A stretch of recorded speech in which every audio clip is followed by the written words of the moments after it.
ہم تو اپنے رسولوں کو صرف اس لیے بھیجتے ہیں کہ وہ خوشخبریاں سنا دیں اور ڈرا دیں۔ کافر لوگ باطل کے سہارے جھگڑتے ہیں اور چاہتے ہیں کہ اس سے حق کو لڑکھڑا دیں۔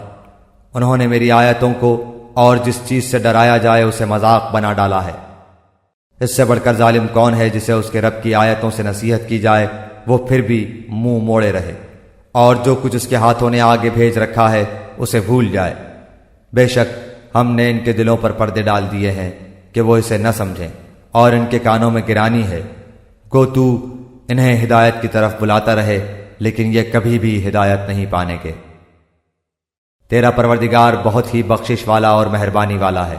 وہ اگر ان کے اعمال کی سزا میں پکڑے تو بے شک انہیں جلد ہی عذاب کر دے، بلکہ ان کے لیے ایک وعدے کی گھڑی مقرر ہے جس سے وہ سرکنے کی ہرگز جگہ نہیں پائیں گے۔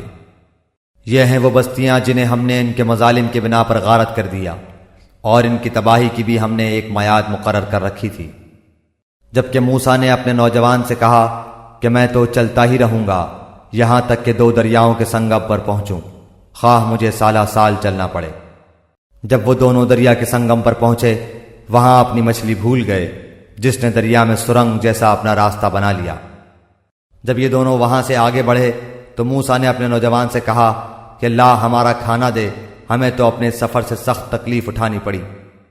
اس نے جواب دیا کہ کیا آپ نے دیکھا بھی جبکہ ہم پتھر سے ٹیک لگا کر آرام کر رہے تھے وہیں میں مچھلی بھول گیا تھا۔